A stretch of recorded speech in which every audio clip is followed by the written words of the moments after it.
To be no cause of grief to anyone, to be kind to all people, and to love them with a pure spirit. Should opposition or injury happen to us, to bear it, to be as kind as ever can be, and through all to love the people. Should calamity exist in the greatest degree, to rejoice, for these things are the gifts and favors of God. To be silent concerning the faults of others, to pray for them, and to help them through kindness to correct their faults. To look always at the good and not at the bad. If a man has 10 good qualities and one bad, look at the 10 and forget the one. And if a man has 10 bad qualities and one good one, to look at the one and forget the 10. Never to allow ourselves to speak one unkind word about another, even though that other be our enemy. To do all our deeds in kindness, to cut our hearts from ourselves and from the world, to be humble, to be servants of each other, and to know that we are less than anyone else. To be as one soul in many bodies, for the more we love each other, the nearer we shall be to God. But to know that our love, our unity, and our obedience must not be by confession, but of reality. To act with cautiousness and wisdom, to be truthful, to be hospitable, to be reverent, to be the cause of healing for every sick one, a comforter for every sorrowful one, a pleasant water for every thirsty one, a heavenly table for every hungry one, a star to every horizon, a light for every lamp, a herald to everyone who yearns for the kingdom of God. Abdullaha. Thank you. So today we're really happy to have Mr. Grant Peirce, and he'll be talking about practical applications of the Baha'i writings. Mr. Peirce is an industrial and organizational psychologist with a passion for helping individuals and organizations succeed with integrity and purpose. Grant serves as the founder and CEO of Peirce Group Organizational Effectiveness Consultants. Grant is the creator of the Character Foundations Assessment, a tool designed to help individuals and organizations develop their fundamental character and make the conscious decisions necessary to achieve true and sustainable success. He's a member of the American Psychological Association, the Society for Industrial and Organizational Psychology, and the American Educational Research Association. Grant and Deborah, his wife of 25 years, have 2 adult daughters, and they live in Virginia. So with that, I'd like to hand it off to Mr. Peirce. Hello. Hi. Thank you so much for having me. This is such an honor to be presenting in this space, and it's a pleasure to be here with you all. So my talk here, as was introduced, is practical applications of the Baha'i writings, and so I called it that because oftentimes as Baha'is, we're told to live the writings, and how do we actually use the writings in order to improve the spaces around us. And so that is what the talk is about. So in the Baha'i writings, for those who are not familiar, they're the writings from the original founder, Baha'u'llah, or his son, Abdu'l-Baha, or his predecessor, the Bab, or Abdu'l-Baha's grandson, Shoghi Effendi, and also his successor, which is the Universal House of Justice. And so most of the writings that I'll be reading today are from those sources. And for me, it's kind of a family affair because I was introduced to the faith by my wife, Deborah, while we were in graduate school in Chicago. And once we had children, I became very much involved in the actual topic that I'm going to be talking about. So when we talk about the principles of the faith here, the Baha'i faith has actually many practical, many principles that have practical application. So there's the unity of mankind, the creation of a universal language, universal education, harmony of science and religion, oneness of religion, equality of women and men, moderation, and I will be touching on several of these topics, but I'm going to be really focusing on the one topic that I know most about, that I've been spending a good part of my career on, and that is the nobility of the human spirit. So, I got really involved in this because my wife and I had two children, Morgan and Caitlin, and we were living in China for a time between 2003, 2006. And our children were very young at the time, age 1.5 and 3 years old. And we had put them into a school that focused on virtues through the Virtues Project. And the story goes, is, the children in the school are taught the virtues every week, a different virtue every week, and they would practice those virtues. But in order for those virtues to be reinforced, the parents also had to go through virtues training, because they would come home, and the parents would also have to be able to reinforce these concepts in the children. And it's really about a whole change in lifestyle. And at first, I was a little skeptical of this, but we were out by the founder of the school's home, and our children were playing in a playground right next door.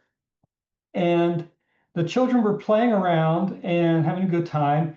But the mother of the children, who were playing with our kids, wanted the kids to come inside. And so she called out the virtue that she wanted to see in the children, right? Well, first she asked, "Children, come on inside," right? And of course they ignored her.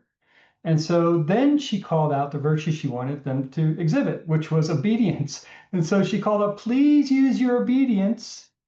And these children lined up like little ducks in a row, and they followed her inside the house. And I said to her, "I can't believe that worked." But it's true, when you call out a spiritual principle, of a spiritual concept out of the person, it's almost impossible for them not to exhibit it. And so that is how I got involved in the nobility of human spirit. And so when we were my job at the time, and still is developing psychological assessments. And so going through the Virtues Project's materials, looking at virtues like excellence, purposefulness, compassion, truthfulness, respect. When I'm just going through that, I felt like I was developing myself by just looking at these cards and reading them, not just to reinforce this with the children. And so being a psychometrician, I went ahead and told myself, hey, I can make an assessment on this. And I think this would have practical application to the business world. And so just to let you know, this is kind of the lens that I'm coming from, using this concept of nobility of human spirit, specifically things about character and virtues, and how they apply in adult settings, in secular settings, specifically a business setting. So I want to just start off, though. Oftentimes when I talk about virtues and character and development, people think that, well, maybe this stuff is a little bit obvious, isn't it? I mean, truthfulness is a good thing, respect is a good thing, excellence is a good thing. But actually, when we investigate things, one of the principles of the Baha'i writings is the unity of science and religion. And so religion and science are two wings upon which man's intelligence can soar into the heights with which the human soul can progress. It is not possible to fly with one wing alone. Should a man try to fly with the wing of religion alone, he would quickly fall into the quagmire of superstition. Whilst on the other hand, with the wing of science alone, he would also make no progress, but fall into despairing sloth of materialism. So we need to show that these things are true, and show how they apply in our experience. And also, virtues, their success in life is not obvious. Oftentimes, when people think about those ones that I mentioned, truthfulness, compassion, respect, does that lead to success? Does that lead to material success? It's almost counterproductive, but they do. So yeah, it does. So we're going to go through all this. We're going to talk about these concepts, and I'm going to show some scientific evidence that will back them up. So just a few quotes to get us started, because what we really need to start with is talking about what is our purpose here, and what is the relationship between our spiritual development and what we should be doing, how we should be interacting with the world. And I picked out two quotes here.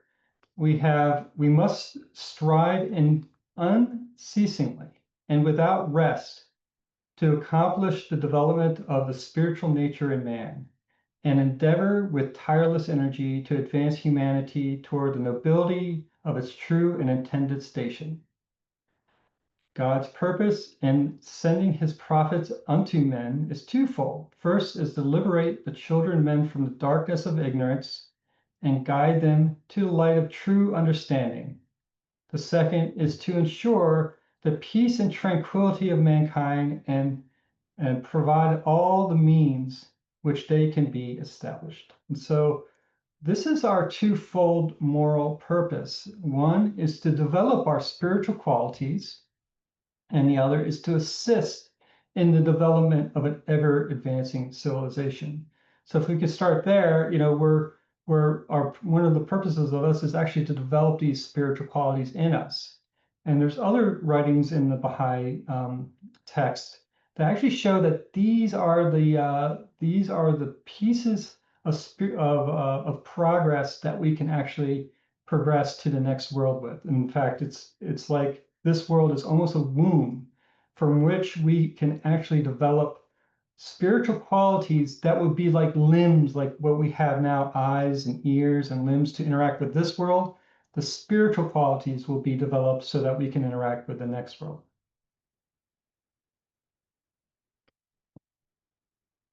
So character. Why talk about character at all, or virtues? You must become the shining candle of moral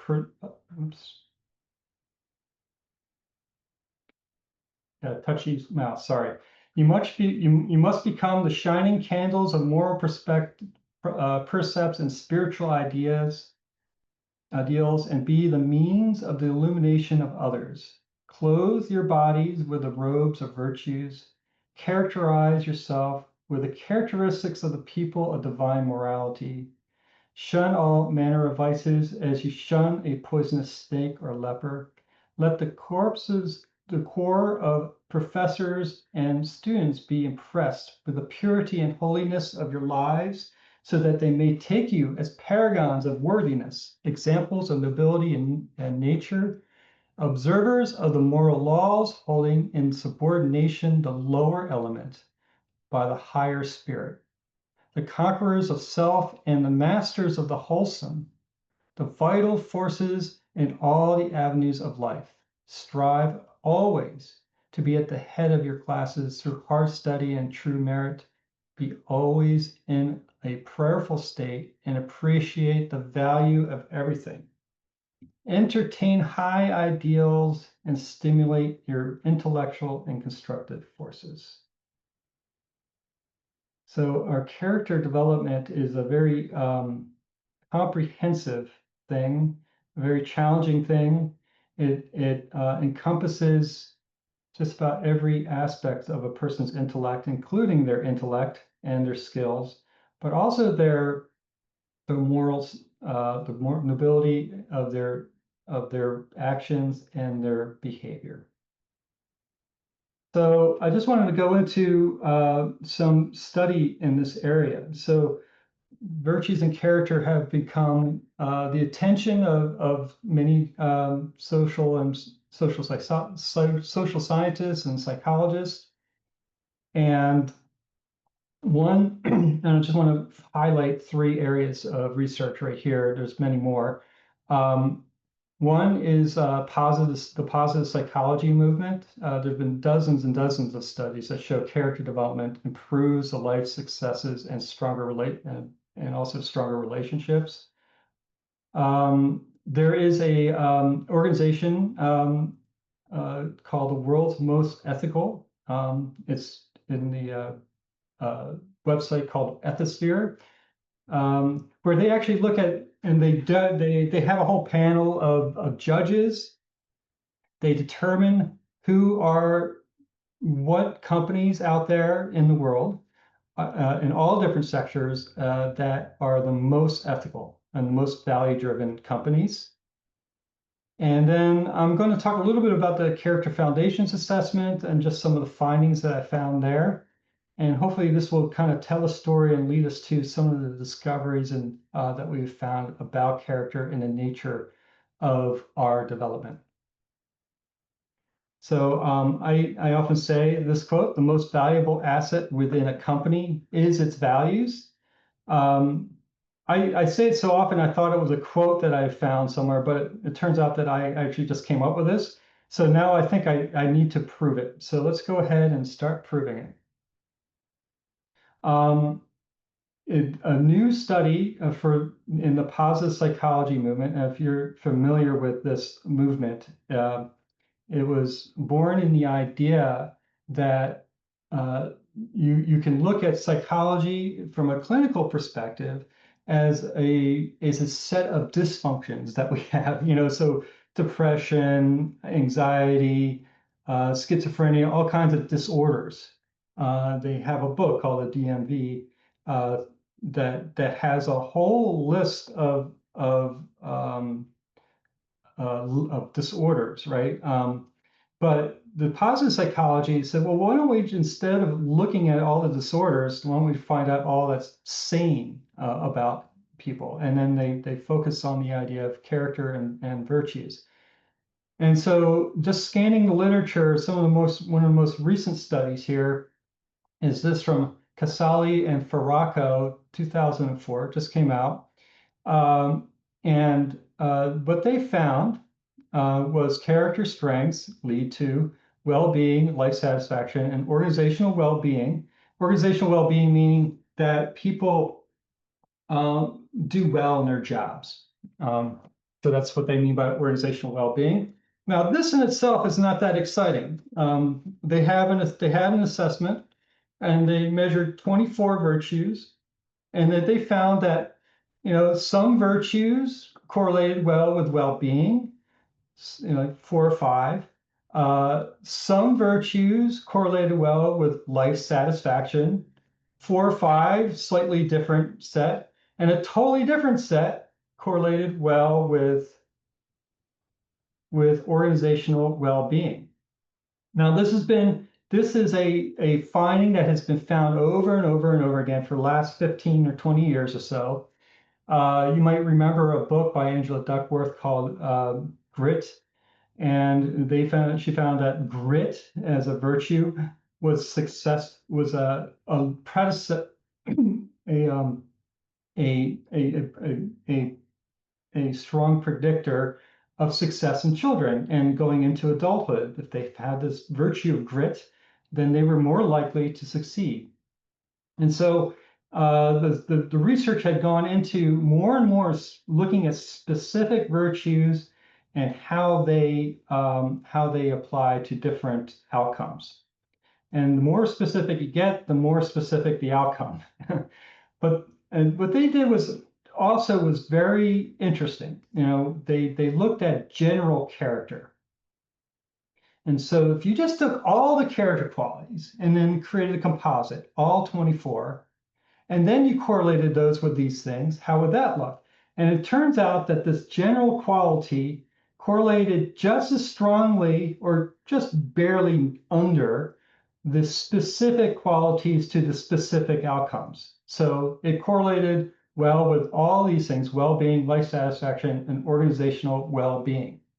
So that might not sound so significant, but it really is, because when you take a composite, if you put a whole bunch of things together, the likelihood that you're going to get a positive correlation decreases, because you're taking things, you're taking things out, or you're putting things in there that didn't correlate well before, right? So if compassion didn't do well with organizational well-being, but you put compassion in, it should make it go down, right? But it doesn't. It actually makes it stronger. So what is happening there? So it turns out that virtues and character are very complex systems. So there's many virtues. You can count hundreds of virtues if you really try, and they're all positive. They're all good for you, but they interact with each other in a way that is sort of like forms like kind of a matrix. And so one way that people would describe this would be the golden mean. This goes back to Aristotle, and this is the idea that, okay, if you have a virtue, and I'm just going to choose purposefulness, and you have high purposefulness, that's good, but you can have too much purposefulness, right? You can be so purposeful that you ignore other people, and you have no compassion, and you just run people over, right? And you're just acting in your own self-interest, right? And then so this bar here would be too balanced to the left. Or if you don't have that, if you don't have enough purposefulness, then you're aimless and you don't have direction and you don't have any goals in life. And so the thought here was that, okay, what you want is the golden mean. You don't want to have too much purposefulness or too little. However, this is how it really works. So the principle of moderation is what is actually happening here. So this was a letter from the Universal House of Justice. One of the most important principles of the faith, however, is the principle of moderation in all things, even virtues. If they are carried to excess and are not balanced by another, complementary virtues can cause untold harm. So if you overdo it on one virtue, okay, but if you do it without balancing with other virtues, it can cause untold harm. So what's happening here really is that if you have this balance and you have purposefulness, now you want to have purposefulness, that's a good thing, that's a virtue, and you want to have as much of it as you can get. You want to be as purposeful as you can be, but you want to balance it with a countervailing virtue such as unity. And so if you have a strong sense of unity, which would orient you towards group goals, towards other people, to having a unified goal with more than one person, for an organization, for a town, a country, a faith, whatever, then you will have much more ability to project this purposefulness than you would if you just focused on the one virtue. So it's very complex. So if you add all the virtues together, they all balance each other. They all fit together in a very complex matrix of concepts that, when put together, lead to success. So another example of virtues leading to success, Fred Keel, a colleague of mine, a few years ago, wrote a book called The Return on Character. And what he did was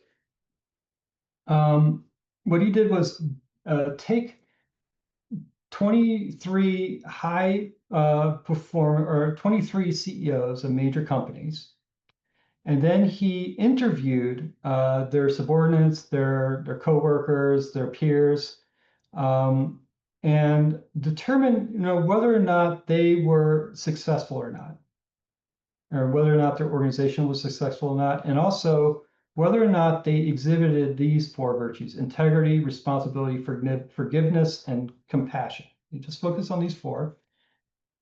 And what they found was that those CEOs that scored 2 standard deviation above the mean actually demonstrated their company would demonstrate a return on assets of 9%. Now, those companies led by CEOs that were 2 standard deviations below the mean on these virtues actually had a lower return on assets than the average.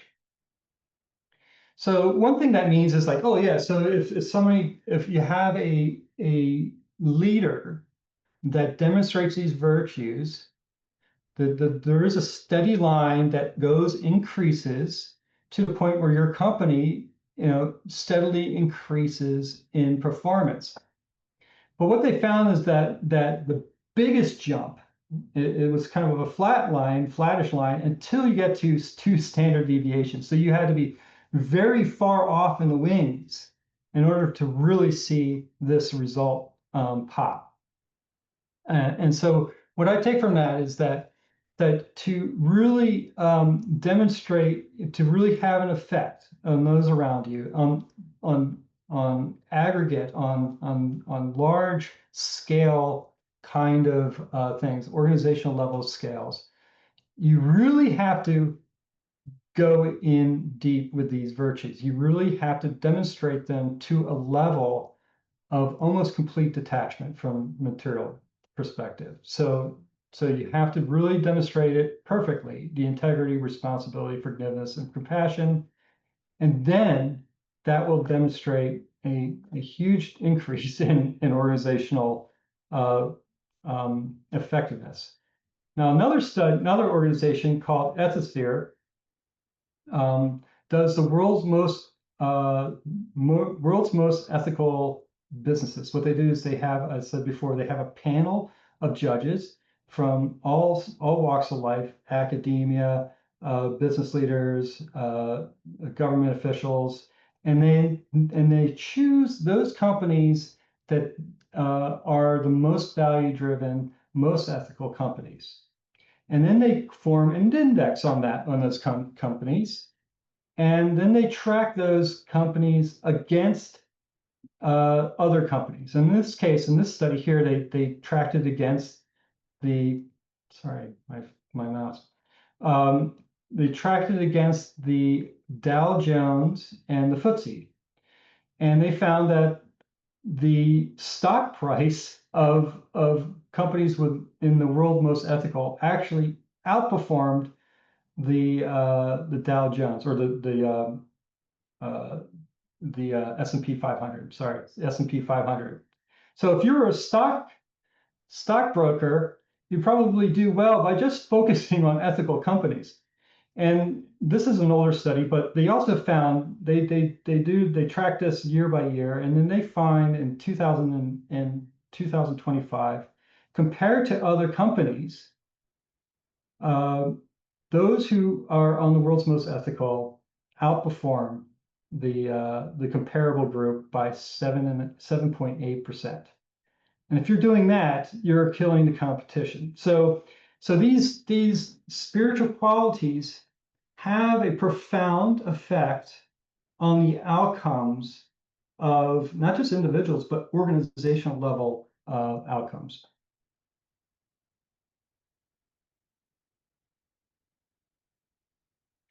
And so I just want to give you a little bit of research that I did with the assessment that I built, the Character Foundations assessment.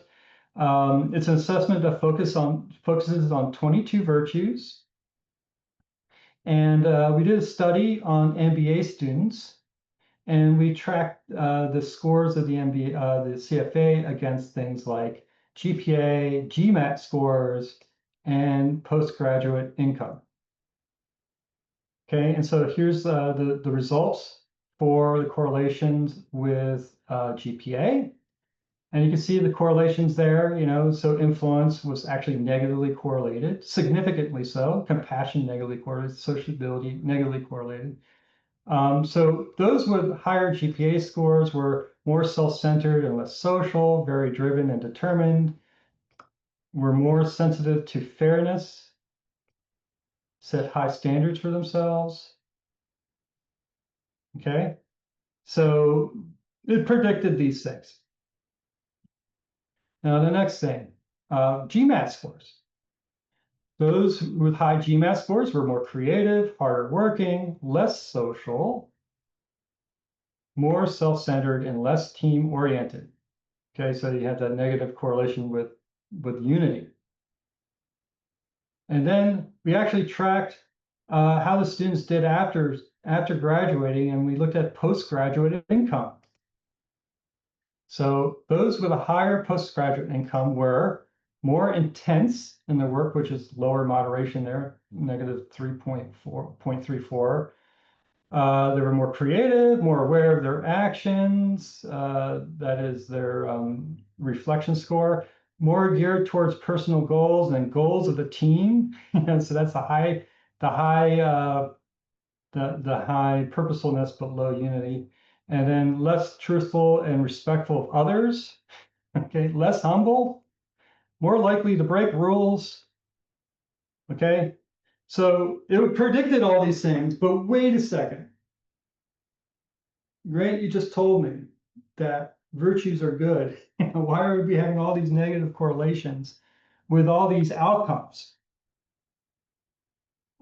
We just showed that, some virtues really predicted positively with other things. Why are we getting these negative correlations? And the real reason is because we are measuring success wrong. GPA, GMAT scores, and postgraduate income. So just because somebody makes more money after they left their MBA school doesn't mean that they are any more successful than anybody else.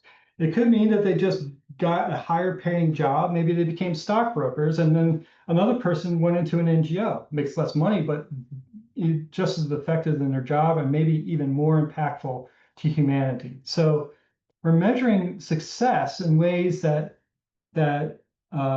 relate to money, success in terms of power and fame. That's our usual ways that we measure success. So I just want to step back and just look at what it really is success, what really motivates people. And this is Hertzberg's two-factor theory, which is a theory of motivation. You might be familiar with it, but it looks into three things. One is needs, and you have two kinds of needs. One is hygiene needs. These are things like you need to survive. You need food to eat. You need shelter to protect you from the elements. You need interaction with other human beings. So, and you need a certain sense of recognition. These are hygiene needs. And then you have motivator needs, which are really oriented towards developing things that are within you, like virtues and performing service to others. So it's a well-known thing, and I do a lot of work in HR, but it's a little, when you talk about rewards, the hygiene needs are actually dissatisfiers. So you don't want to, if you pay somebody more money, it doesn't necessarily mean they're going to be motivated more. In fact, they probably will be demotivated. So it's a dissatisfier. So if you're working hard, it's because you're dissatisfied with the pay. But once you get the pay, you stop working hard. It's kind of like the carrot in front of the donkey. The donkey will walk until they get the carrot, but once they get the carrot, they'll stop walking.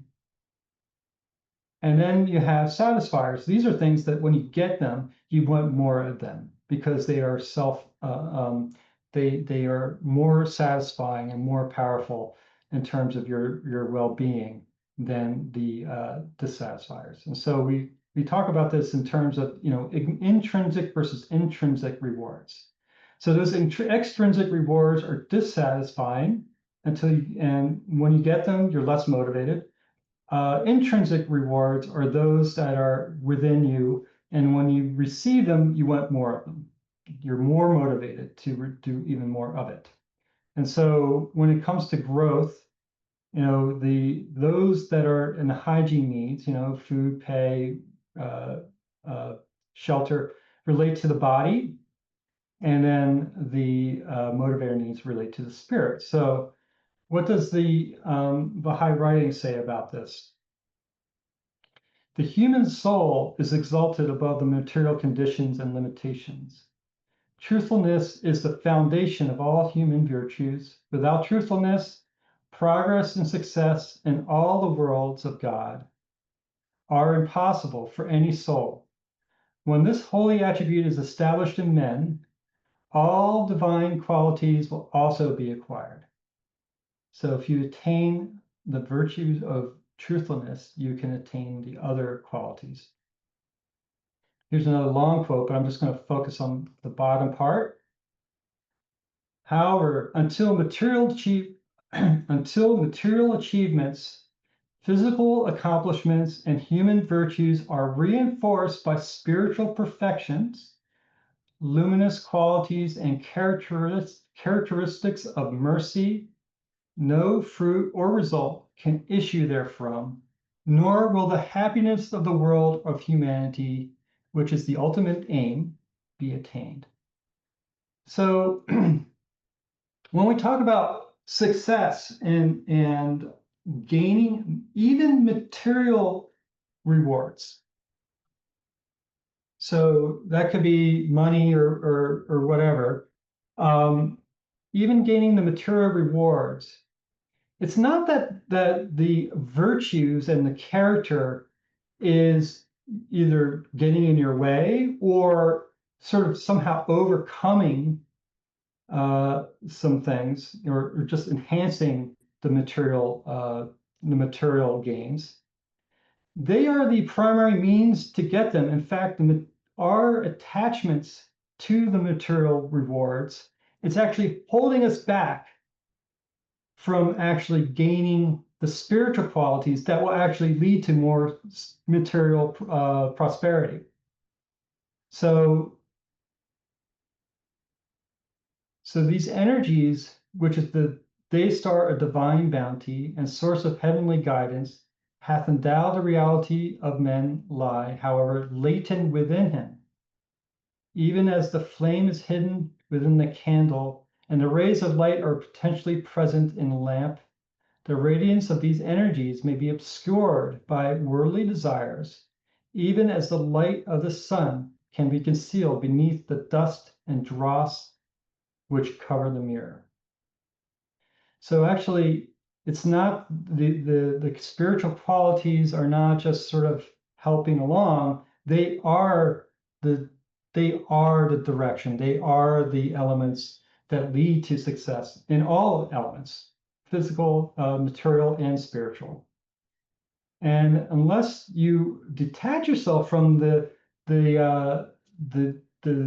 desire for the material gains, which is removing this dust and dross from the mirror, can these virtues shine forth, or else they'll stay latent within. And this is another one of my favorite quotes. Ye are even as a bird which soareth, with the full force of its mighty wings, and with complete and joyous confidence, through the immensity of the heavens, until impelled to satisfy its hunger, it turneth longingly to the water and clay of the earth below it. And having been entrapped in the mesh of its desires, findeth itself impotent to resume its flight to the realms whence it came. Powerless to shake off the burden weighing on its sullied wings, that bird, hitherto an inmate of the heavens, is now forced to seek a dwelling place upon the dust. Wherefore, O my servants, defile not your wings with the clay of waywardness and vain desires, and suffer them not to be stained with the dust of envy and hate, that ye may not be hindered from soaring in the heavens of my divine knowledge.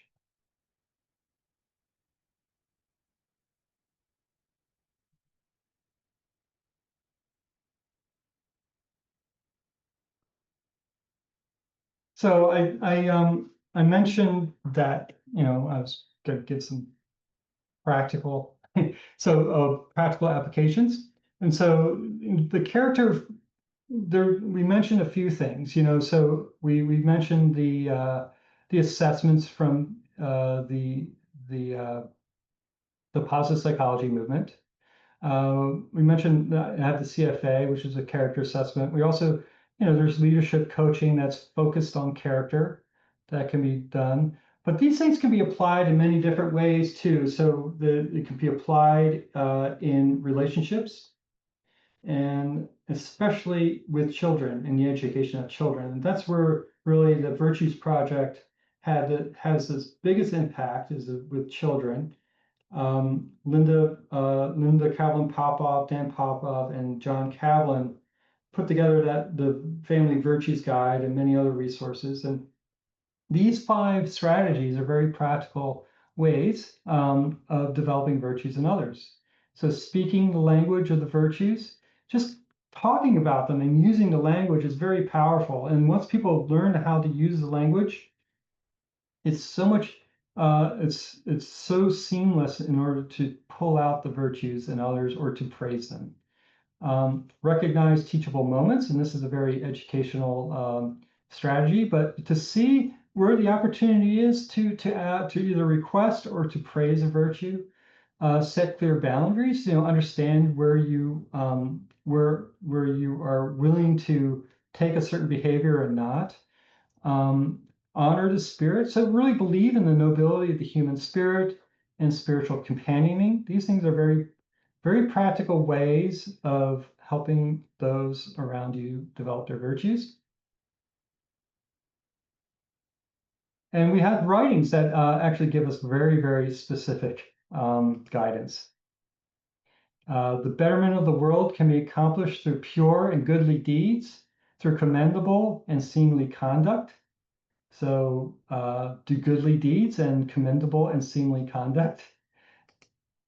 O son of being, bring thyself to account each day ere thou art summoned to a reckoning. So hold yourself account, to really look back, and we're told to reflect every day and hold ourselves to account to see what we could have done better. Beware, O people of Baha, lest ye walk in the ways of them whose words differ from their deeds. So your deeds and your words should match each other. You should do what you say you're going to do. Say, O brethren, let deeds, not words, be your adorning. Again, let your actions speak more loudly than your words. A kindly tongue is the lodestone of the hearts of men. It is the bread of the spirit. It clotheth the word with meaning. It is the fountain of delight and of wisdom and understanding. So lodestone, and those who might not be familiar with that term, is a magnet. It's a giant stone that was often used in before they had real cranes, like real magnets, like electronic magnets that pick up scrap metal. They would use a big stone that was naturally magnetic, and then they would lower it down on something metal, and then they could pick it up. That's why it's called a lodestone. So anyway, so a lodestone is a magnetic attractor. So speaking with a kindly tongue attracts the hearts of men. So speak kindly to people. Do not be content with showing friendship in words alone. Let your heart burn with loving kindness for all whom may cross your path. And this is a very challenging one for almost everybody, but you just showing friendship and letting your heart burn with loving kindness to all those who cross your path. My mom was an expert at this. She could win over anybody just by showing her loving kindness to others. And people just loved her. So these are very, very practical steps. Now, these all come from the first few pages of the book 1 in the Rui series, and it's called Reflections of the Life of the Spirit. For those who are unfamiliar with Rui's Institute, it's a set of workbooks that we we study to sort of guide our way through and deepening in the understanding of the writings and how to apply them. And this is the very first book, and these are the very first pages of this book. And so these are some of the very most fundamental teachings in the Baha'i writings. And with that, I would say thank you very much. Any questions? Thank you so much. So now if anyone has any questions, you can put it in the chat. The first one is, how can Baha'is apply the principle of justice in their businesses in terms of income distribution? That's a tough one. So the idea of justice can be defined many ways. The way I defined it in the CFA is to give those to give those their due, and that's other people. That's also yourself. So to treat yourself as you would expect to be treated, and to treat people as they deserve to be treated. So compensation is a tricky one because there's other things that are related to performance and things that are related to tenure. But I think the most important thing, well, maybe that's underlying this is the elimination of things like prejudice.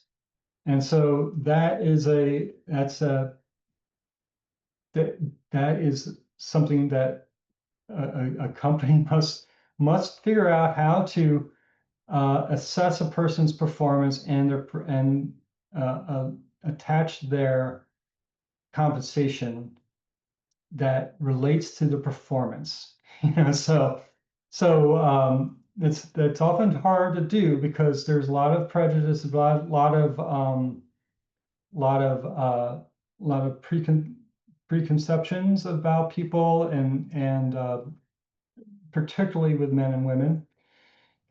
So I think my guidance there is to have a very systematic process that determines a person's performance, and a almost formulaic way to attach a pay increase.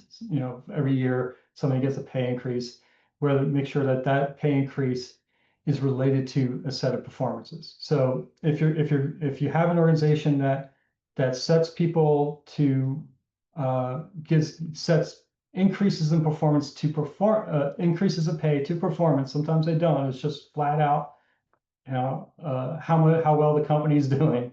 But if it's related to performance, have a formulaic and very systematic way of doing that. And then the other way is where you can get paid in pay disparity is in the jobs themselves. And so in today's world, that's getting harder and harder, but to make sure that your hiring practices are free of bias. So one way to do that is to have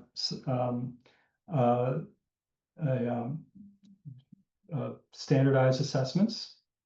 You can have things like structured interviews rather than a regular interview. Have a structured interview that focuses on competencies and relevant probing questions, and so that your hiring practices are focused on the knowledge, skills, and abilities that you want in a job.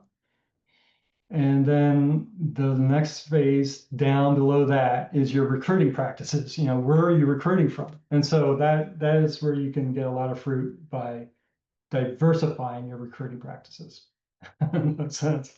It's a hard one hard nut to solve, but it goes from where you find your talent, how you hire your talent, how you assess the performance of your talent. All that should be cleansed of any kind of bias. How do we find a list of ethical companies to invest in? That's good. So you can look at Ethisphere. They have a whole list of companies. And I would also suggest most people these days are investing in mutual funds and things like that. And so if you're interested in ethical businesses, there are mutual funds that focus on companies that might focus on a particular form of ethics, like green companies and things like that. Or you can find indexes that or funds that focus on the ethical values. They're out there if you look for them. Thank you. What is the true measure of success? So that's a good question. What is the true measure of success? And so oftentimes when I talk about virtues, just to define what a virtue is, I ask people to close their eyes and think of a person that they admire, and talk about the qualities that person they admired demonstrate. And in every single time, a virtue comes up. What's never come up is they were rich, they were famous, or they were powerful. And that's when I talk about we measure the wrong things, and that's how we assess success oftentimes, is through these extrinsic means. But really, it's the virtues. And so my question, what is true success? True success is a very internal thing in a lot of ways. You have to determine what your purpose is, what you think is what you want to accomplish in life. But I would say the true success is that, when other people think about you, they can come up with some good virtues.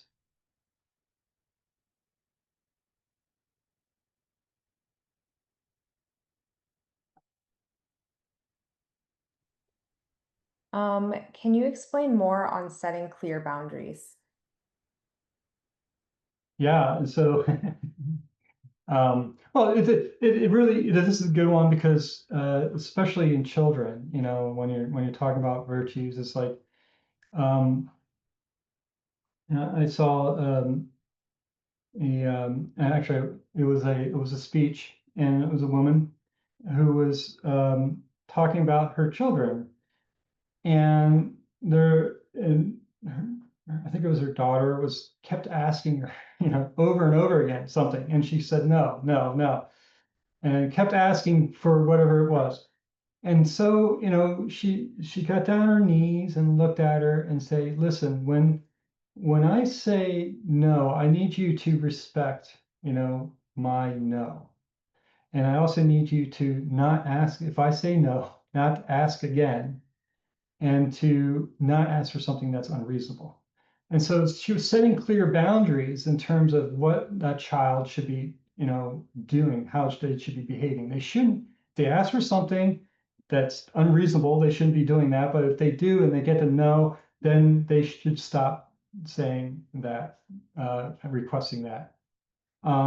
In adults, it's very similar, and just interacting with people in consultation, to really understand, what is expected of people. And oftentimes, when you're in a in consultation environment where you're in a room with people, you'll set the principles or the guidelines on how you want to interact. That's setting clear boundaries.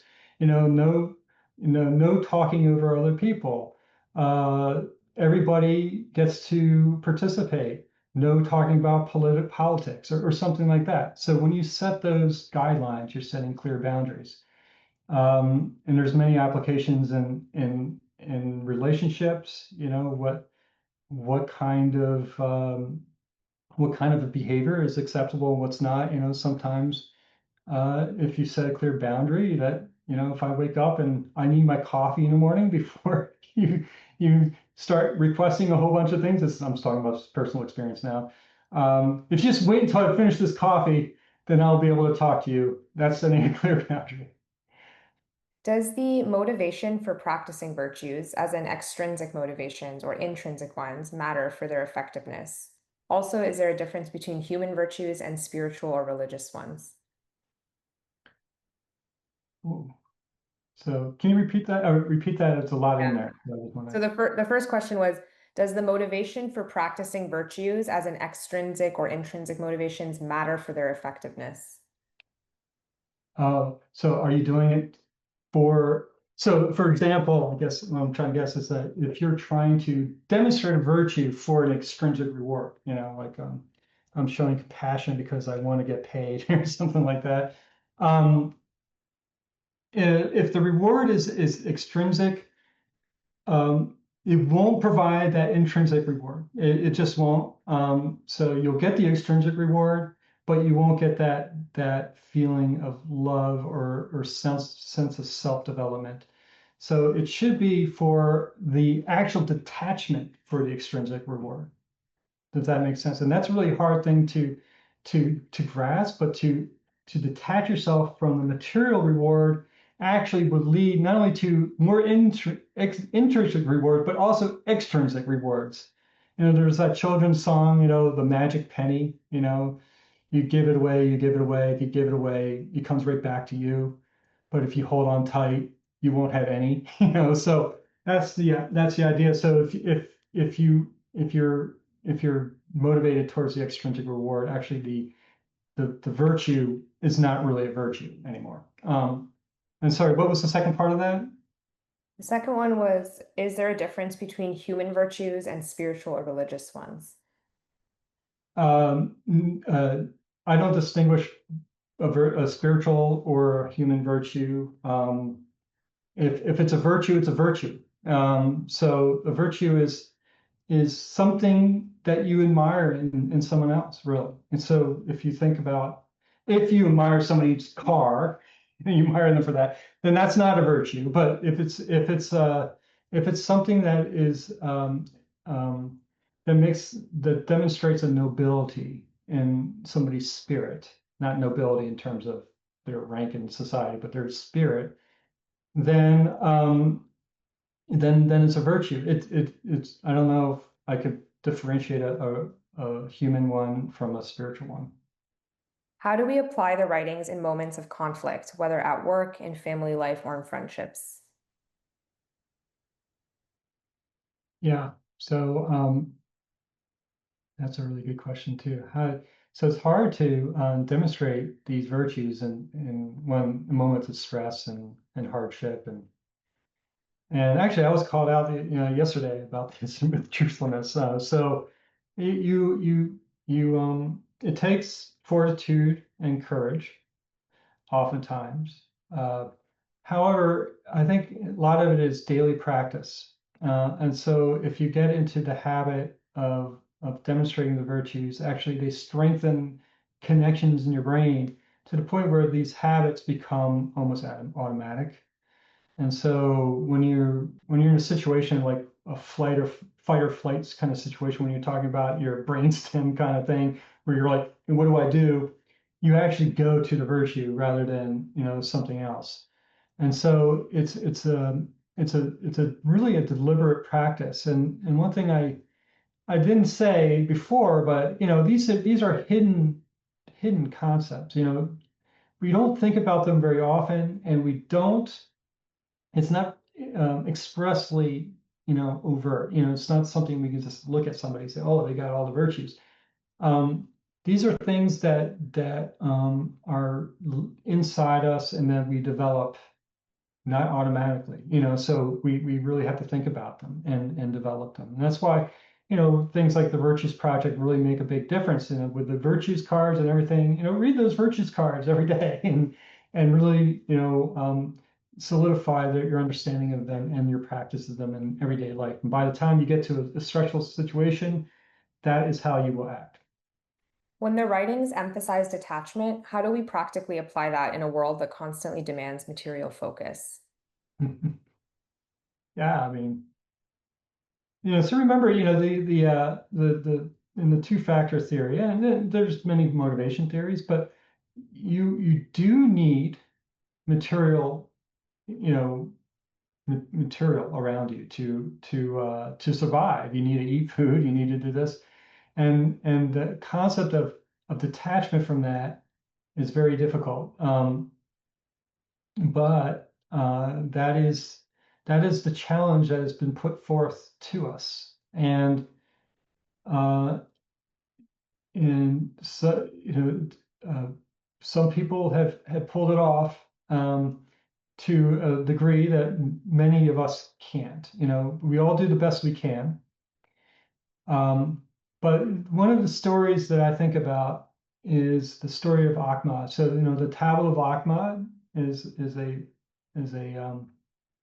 one of the special tablets in the Baha'i writings. But one of the most interesting about the Baha'i Tablet of Ahmad is actually the introduction of the Tablet of Ahmad, because Ahmad was a follower of Baha'u'llah, and Baha'u'llah went through a series of banishments. He was banished from Persia to Baghdad, then Baghdad to Constantinople, then Constantinople to even further away, and then Adrianople, and then finally down to Akka, Israel, which is now Israel. Anyway, so Ahmad was a beloved follower of Baha'u'llah, and he wanted to follow him on his banishment from Baghdad to Constantinople.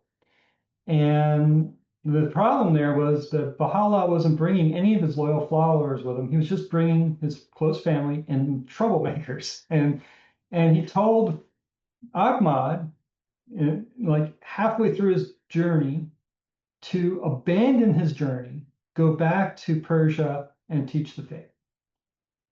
And so he was so desirous, to follow Baha'u'llah, but based off of that, he had to have total detachment to what he really wanted, and then go follow what his command was and go to Persia. And he wound up being very successful at teaching the faith. It was very dangerous for him to do that. And he was very successful at teaching the faith, and he lived to a very old age. So it just goes to show that if we can really find our spiritual purpose and follow that, and to perform service for the pure love of God, really, and for the pure altruism of it, then you would get the reward. But you have to have faith that that will happen. How do we avoid turning the writings into abstract ideals instead of actionable steps in daily life? Yeah, I mean that's the challenge. And one thing I did mention at the very beginning is that we're lucky because the Baha'i faith is a very practical religion when it comes to its principles. So really, that's a tricky one to answer too, because when the first thing I would say to anybody is like, how do I practice these principles? Is, well, to pray and to say prayers every day, and to reflect and to hold yourself accountable. But that sounds pretty abstract, right? So really is to read these writings and try to exhibit them in your behavior. And the kindly tongue is the lodestone of the hearts of men. One, to me, is a really powerful one, because it's so easy to get upset with people, and to, if something goes wrong, to sort of say things that in a way that is not kindly. But if you say things in a kindly tongue, and you might be able to see people who are really good at this, they can win over anybody. It's just, the reward, the attraction that they get is so strong. And so if you can really try to practice these guidances, they're very simple, but if you can actually try to practice them, you'll find real world application to them. And it would it would lead to, in any field of endeavor, with your relationships, with your families, with your friends, interacting with people out in the street and the grocery store and at work, everywhere. Okay, well, I think that's all of our questions. So thank you again, Mr. Peirce, for your talk. We really appreciated it and found it really, really interesting. Well, thank you so much for having me. I really enjoyed being here. Love seeing all the all the icons on Zoom, and I would love to talk a bit more about it in a different setting. So thanks so much for having me. I appreciate it. Definitely. Thank you so much. And as a reminder, this talk will be up on our YouTube channel. I'll put the link to that in the chat, as well as our mailing list if you'd like to subscribe. And our speaker next week will be Dr. John Woodall. Thank you, everyone, and we'll see you next week. Bye.